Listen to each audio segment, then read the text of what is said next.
The annual Catholic Appeal. 60 years of changing lives in Western Massachusetts. Sharing, teaching, reaching. Respecting the dignity of life at all ages. Our Catholic mission calls us to be Christ in our world right now. Please donate to the annual Catholic Appeal today and help us put faith in action. Coming up on this Easter edition of Reel to Reel, meet some new Catholics who have joined the faith this Easter time. Plus, we'll report on the Chrism Mass, a lesser-known Easter tradition.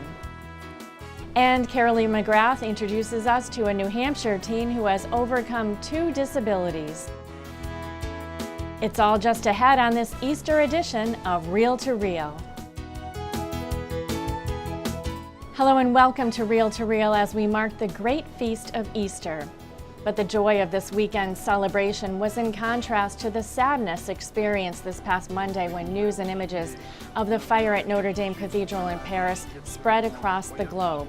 As flames engulfed the treasured religious landmark, fear that the iconic church would be totally lost brought tears to the eyes of many. Back in 2008, as part of a reel-to-reel pilgrimage to France, reporter Terry Hegarty paid a visit to Notre Dame. Just on the other side of the River Seine, in the very center of Paris, stands one of the most famous structures in the world, Notre Dame Cathedral. A marvel of medieval architecture, it took 167 years to build, beginning in 1163. The cathedral towers stand 207 feet high. The exterior is full of symbolic, ornate, and even ugly details. The cathedral still operates as a Catholic church and can hold up to 6,000 worshipers. Thankfully, the walls and exterior structure were saved, as were many of the relics, priceless paintings, and religious items, and a commitment to rebuilding was made. We'll hear Bishop Mitchell Rosansky's thoughts on this tragedy coming up later on in our program. But now we turn to happier news this Easter time and the welcoming of new members to the Catholic Church. Standing before their school and their parish community in Westfield, a St. Mary's faculty member and student will be baptized into the church at the Easter Vigil this weekend. The journey for one has been decades in the making. For the other, a change in school introduced her to the Catholic faith. Kathy Harrington reports now that they'll be joining tens of thousands of people around the world who will strengthen the Catholic Church with their newfound faith. Across the Diocese of Springfield, more than 100 people enter full communion with the Catholic Church at the Easter Vigil this year. Jen Gomes and Ariana St. Peter from St. Mary High School in Westfield are just 2 of the new Catholics. Their progress on this journey of faith has given the 2 women the opportunity to be witnesses for the whole school community. The nice thing about this year is the students have really been able to follow their progress. So it's been a learning experience for the kids, not just to sort of memorize the steps and stages in theology class, but actually see 2 people that they know and love actually walk that journey, walk through the steps that the church has set out for us for their formation. LePage says transferring to St. Mary High School as a sophomore was a move that transformed Ariana St. Peter's life. In a faith-based learning environment with smaller class sizes, an introduction to Catholicism set the teen on this faith journey. I was never baptized as a Protestant, but I would go to the church and I would kind of learn about it because my aunt and my mom went there. When I came to St. Mary's, I learned more about what it takes to be a Catholic and the differences between being a Protestant and being Catholic. And I realized I would agree with more of the Catholic side of things, and it just seemed more like involved kind of religion. I did just feel like more connected with Catholicism. Theology classes and weekly Bible studies with LePage and Jen Gomes, along with the influence of her friends, helped Ariana prepare for today. She came to me many times to talk about it. And then when we learned about RCIA, it sort of became like, this is for me. This is where God is leading me. And so talking to her family, making sure there was no objection from them, we started the process. Attending Mass with her classmates, Ariana joined them in the line for communion, but received a blessing from the priest, returning to her seat to pray. She looks forward to making her sacraments. Getting original sin removed, and I just think that is going to be like a big change for me. It'll feel good. I'm excited about communion because I never, of course, taken communion. And everyone around me is Catholic, especially going to a Catholic school. So it'll be good to be able to receive Jesus. I have a confirmation saint. I have St. Peter, which is funny because my last name is also St. Peter. But we did a saint project this year, and I've always been interested in St. Peter because he was like the rock of the church, and I always found that really interesting. And my entire family, even though they're not Catholic, they already all know about St. Peter. Married for 20 years, Jen Gomes has long considered taking the step into faith. Now her husband will be her godparent and sponsor. For Jen, becoming Catholic has always been in her consciousness. Her husband's Catholic, they're raising their daughter Catholic. So for them, it's always been a matter of time. She was going to do it, she was going to do it. Well, this year her daughter's making her first communion. And she thought, now's the time. When that moment arrives on Saturday night, Jen and Ariana will stand with their sponsors as they make their sacraments, the man who guided them watching from above. I'm going to be at the organ. So I have nothing to do with it, I'm happy to say. Really, it's just them and their sponsors at that point. It's just them and the community of the parish. It gives the community a chance to really see that who they are and what they do makes a difference. And filled with the graces of the sacraments, Ariana and Jen will continue to grow into mature and faith-filled Catholics. I'm Kathy Harrington for Real to Real. And you can read more conversion stories in the current edition of the Catholic Mirror. And still to come on this Easter edition of Real to Real, Carolee McGrath will take us to New Hampshire to meet a 17-year-old who has overcome not one, but 2 disabilities, only to become a successful singer-songwriter. She'll have the inspiring story of Christopher Duffley. And we'll report on this year's Chrism Mass, a lesser-known part of the Holy Week tradition. It's all ahead on this edition of Real to Real.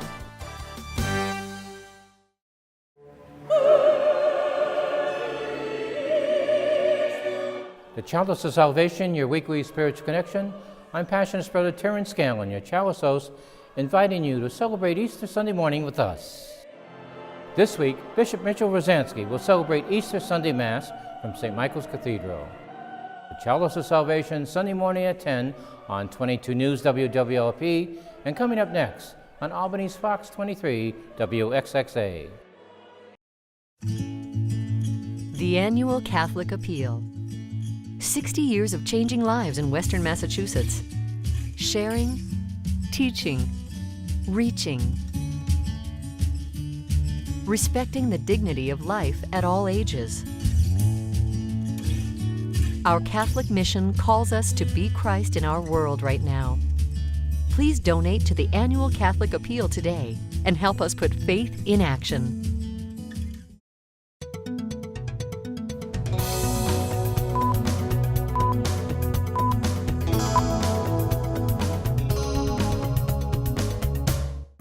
I'm Dan Dumas with your Real to Real news briefs. Last Monday evening, to begin Holy Week, Springfield Bishop Mitchell Rosansky celebrated the annual Chrism Mass. As Catholic Christians around the world entered into Holy Week, the most sacred season in the liturgical year, they were mourning the tragic burning of Paris's Notre Dame Cathedral Monday evening. Here in Springfield, more than 700 faithful gathered for the annual Chrism Mass in St. Michael's Cathedral as Notre Dame continued to burn. Bishop Mitchell Rosansky offering prayerful words of solace and solidarity with French brothers and sisters. Speaking to the press before the liturgy, the bishop said he was driving his car Monday afternoon when he heard the news of the fire. My heart breaks for the people of Paris and the people of France, and indeed for the whole world. Notre Dame Cathedral is such a treasure that everyone identifies with the city of Paris. With fear that historic art pieces, relics, and icons might be lost, the bishop reminded worshipers that there had been no deaths. I'm just thanking God that in the midst of that huge conflagration at that cathedral, that nobody was hurt or killed, and especially pray for the safety of the firefighters who fought that fire so bravely.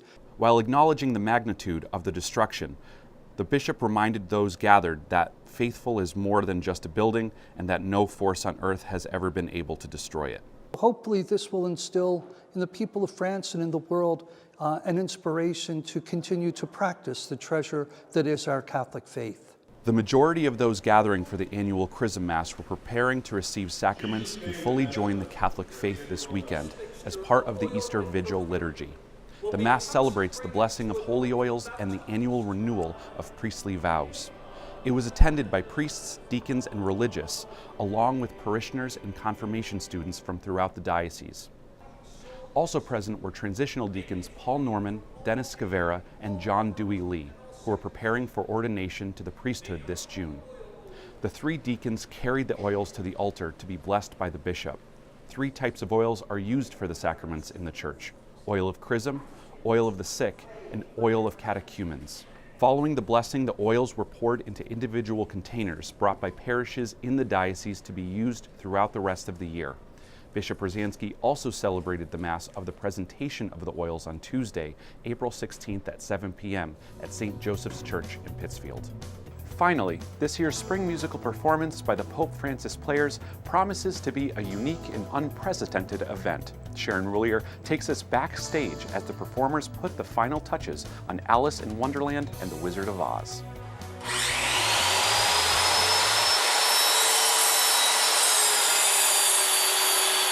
Finishing touches are being put on the set as the Pope Francis Players get ready to present Alice in Wonderland and the Wizard of Oz. Director John Anziano says he wanted to challenge his very talented students in this second production to take place in the new state-of-the-art auditorium, but he couldn't decide which play to do. I had a very hard time deciding between The Wizard of Oz and Alice, and I was able to find versions that are shortened without losing any of the story from either of the shows. And because we have so many talented students, this is a way of getting them all involved and allowing more students to have principal parts. When clouds go rolling by, they roll away and leave the sky. Where is the land beyond? Alice in Wonderland will be the first of the 2 acts. Pope Francis Jr. Madison Lemieux plays Alice, a role she says she's been preparing for a long time. I guess I kind of already was prepared before I even know it. I was already a blonde and I love listening to Disney music, so in my free time I would actually listen to one of the songs from Alice in Wonderland, Painting the Roses Red, and I would always sing, "Oh, pardon me, but Mr. Three, why must you paint them red?" Anziano says that both balconies in the theater will be used in the sets, and everything from lighting to set design to costuming is done by the nearly 60 students involved in the production. Abigail Russell, a junior, will play the role of Dorothy in The Wizard of Oz.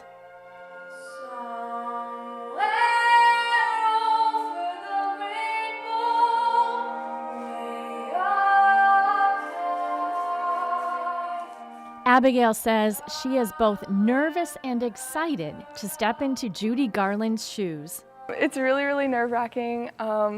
I don't know, I just kind of listen to Judy Garland a lot and watch The Wizard of Oz all the time, and just preparing, I just kind of try to not imitate her, but add my own little spin, but also, you know, pay tribute to the original character because she's so iconic to so many people.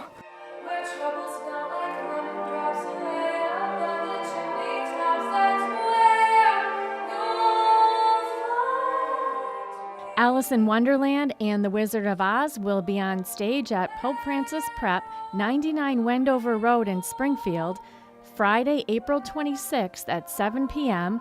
and Saturday and Sunday, April 27th and 28th at 3 p.m., with a special unbirthday party from 2 p.m. to 3 p.m., free for children attending the play. Tickets are $15 and seniors and students are $5. For ticket information, you can call 833-999-7673.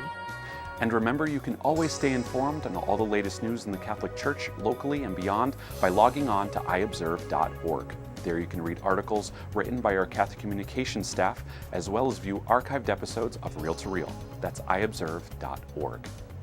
I'm Dan Dumas, and those are your Real to Real news briefs.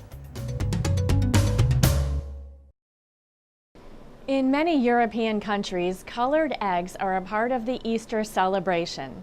One Ukrainian Catholic parish in Ludlow is making sure that these old-time traditions continue. From our Real to Real archives, Steve Kiltonic has this report. At St. Peter and Paul Ukrainian Catholic Church in Ludlow, an ancient art is being revived. Over 40 people have gathered after Sunday Mass in the basement hall to create pisanka. These colorfully decorated eggs are a Ukrainian tradition that dates back to the pre-Christian era when pisanka were thought to protect households from evil spirits. Father Andrei Kripp said one of the many legends surrounding pisanka is when Mary Magdalene brought an egg as a gift to Pilate and told him of Christ's resurrection. Pilate couldn't believe, and he said, "It's not possible, as it is not possible for this egg to turn into a different color." And at that moment, the egg turned into different color, and that's how it started, maybe shifted to the Christianity. Another legend revolves around the crucifixion when the Virgin Mary left eggs at the foot of the cross. Supposedly, the blood from Jesus dripped down and colored the eggs a brilliant red. So pisanka came to represent Easter and the resurrection. Olga Hepner, who was one of the instructors at the workshop, has been making pisanka since her 20s. Traditionally, the mothers, the women of the house, would get together at night when the children were asleep, so it was quiet and they could write these designs because they take a long time to make. You have to have a steady hand and you have to have a lot of patience. The word pisanka comes from the Ukrainian word pisante, which means to write. Easter eggs are therefore written in wax.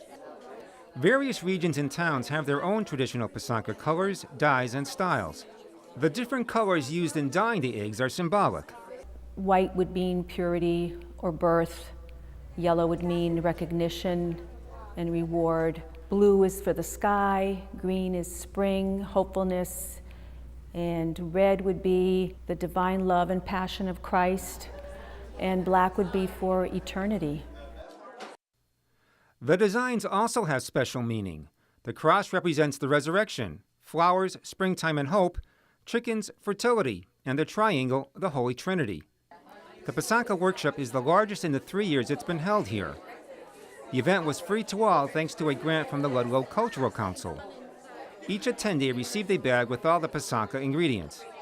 The process begins with the egg being cleaned with vinegar to get any residue off. Then a design is drawn in pencil. Rubber bands are provided to make straight lines. A stylus, or in Ukrainian, a kiska, is heated on a candle. When it's hot, the kiska is dipped into beeswax, which melts and is drawn like a funnel into the cup. The beeswax is drawn over the shell lines, covering everything one wants to remain white. The egg is then dipped into the yellow dye first because it's the lightest color. After about 10 minutes, the egg is removed and dried. The kiska is heated again and the wax applied, this time to cover whatever color one wants to remain orange. The process continues with the egg submerged in a series of progressively dark colors with the last color black or purple. The beeswax is melted off the eggshell, revealing a brightly colored and complex pattern. The entire process takes about 3 hours. Varnish can be applied to help protect and preserve the Pisanka. We use a raw egg. We don't blow the egg out and we don't boil the egg. It's just a raw egg. And eventually the inside of the egg will dry up and most of your eggs will last a pretty long time. Some of Olga's eggs are 40 years old. At Easter, Pisanka are given out as gifts to friends, relatives, or a priest who blesses them, or they can be displayed in the home. Natalie Wachowski has been making Pisanka for 45 years. She's taught a course in Pisanka making at UMass and at other area schools. Just making the egg gives you a fulfillment. You feel more spiritual. And seeing the finished product, it looks so beautiful. You're there thinking, you really made this egg? All this work that you put into it, it did come out so pretty. So it just takes practice after a few years, and then the more you do it, the more relaxed, the more comfortable you're doing it. Well, it's very relaxing, and I like the symbolism in the eggs. You know, it'll talk about the Trinity, the wheat with the Ukrainian culture. Just it's relaxing and nice and spiritual, getting ready for Easter. Nearly 2/3 of those who attended the workshop were not from St. Peter's and Paul's Parish.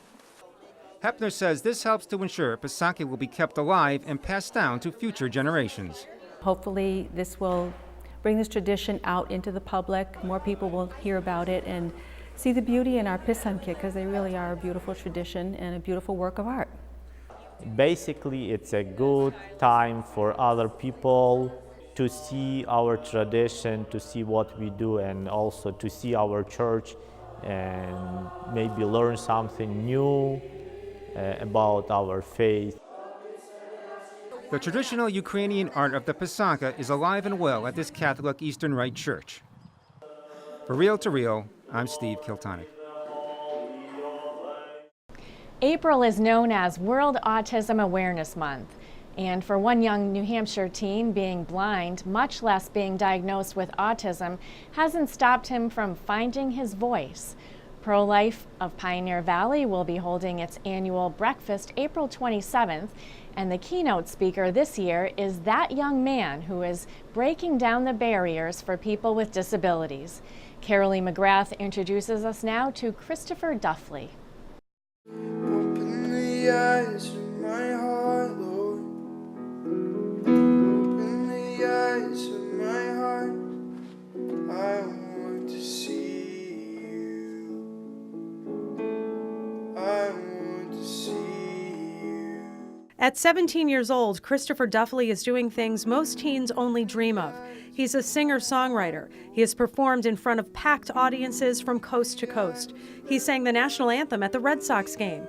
He has a podcast and released 2 albums. All I want to sing is a love without a doubt. The healer of my heart, I can't live without you. Christopher is blind and autistic, but is on what his family calls a mission possible. He will be the keynote speaker at the annual breakfast for Pro-Life of Pioneer Valley, to be held April 27th in Granby. At the Pro-Life breakfast, I'll be pretty much sharing my story of how I survived premature birth and how I was adopted. Christopher is the youngest of 5 children. Christopher was born to my brother. So my brother is Christopher's dad. And he had called us to say that he and his girlfriend were pregnant, and we were kind of happy about that. And then all of a sudden, we got a phone call that Christopher was born prematurely, 1 pound, 12 ounces at 26 weeks. And as the story unraveled, unfortunately, they were both using drugs, and they lost custody of Christopher about 4 months later.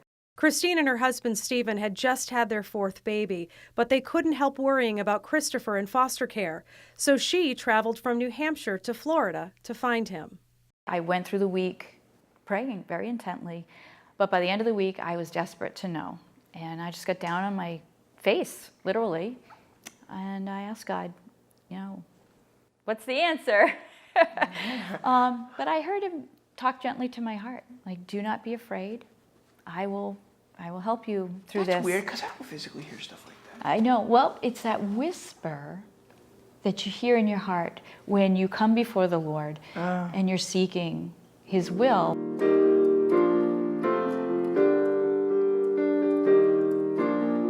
His parents say he sang before he could hold a conversation.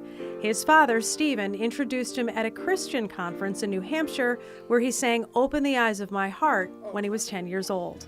I was asked to introduce Christopher and give a little bit of a timeline on his life, and it's hard to keep my composure talking about Christopher's story.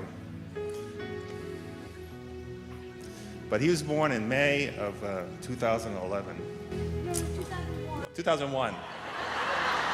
Thank you. You can tell him, he can do it better than I can.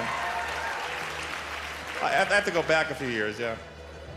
And his mother was on drugs, Oxycontin and cocaine. And he was a nephew of ours.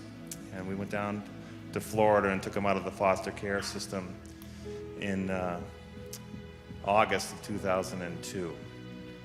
And he's been a blessing to our family. The video went viral with more than 2 million views. Open the eyes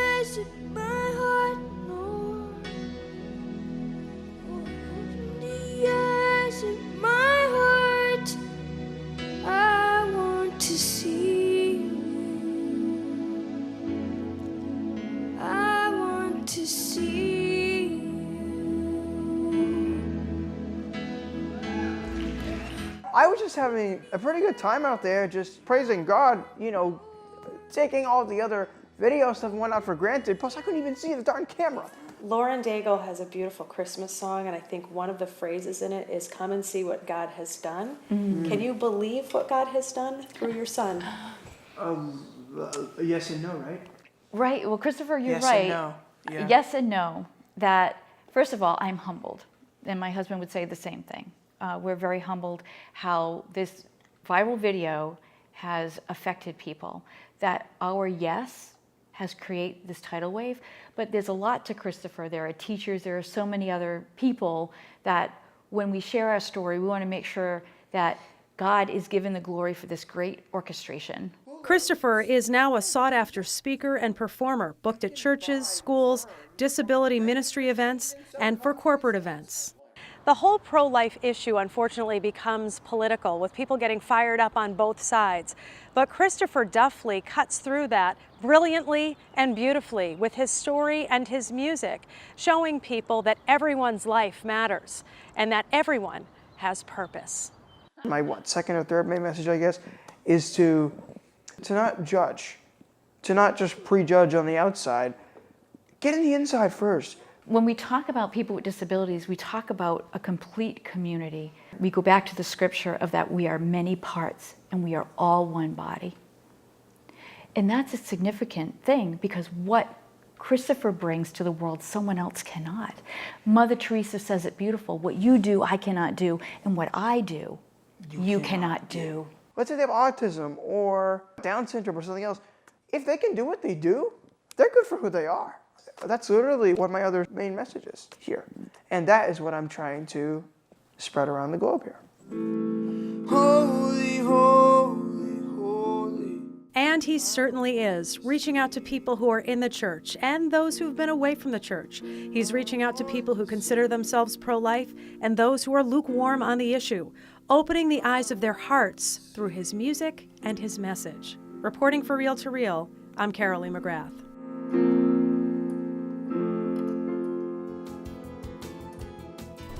And once again, the breakfast will be held April 27th at 10 at the Chapter 8 Camping Club in Granby. For tickets, call 413-746-0655. That's 413-746-0655. And for this week, that's Reel to Reel. Just a reminder that the relic of St. John Vianney will be in our diocese later this Easter week on Thursday morning, starting with Mass at 8:30 a.m. through 1 p.m. at St. Mary's in Westfield, and Saturday evening from 7 to 9 p.m. at St. Joseph Church in Pittsfield. And the Newman Catholic Center at the University of Massachusetts in Amherst will open its doors for 24 Hours of Mercy from April 26th at noon to April 27th at noon. This is a wonderful opportunity to receive the Sacrament of Reconciliation, attend Mass, or sit in quiet prayer and reflection. Priests will be available in the chapel during this 24-hour period to hear confessions, and everyone is welcome to come in for Eucharistic adoration. We'll have coverage of these special events, along with news and updates on events happening in the Catholic Church on our news and information website, iobserve.org, your one-stop for clear and accurate news on the Catholic faith. That's iobserve.org. And remember to also like us on Facebook, where we are at Catholic Communications. And we'll be back at this same time next week for another edition of Reel to Reel, your window on the world around you. Happy Easter. Reel to Reel is a production of the Catholic Communications Corporation, funded in part by the annual Catholic Appeal, and the support of you, our faithful viewers.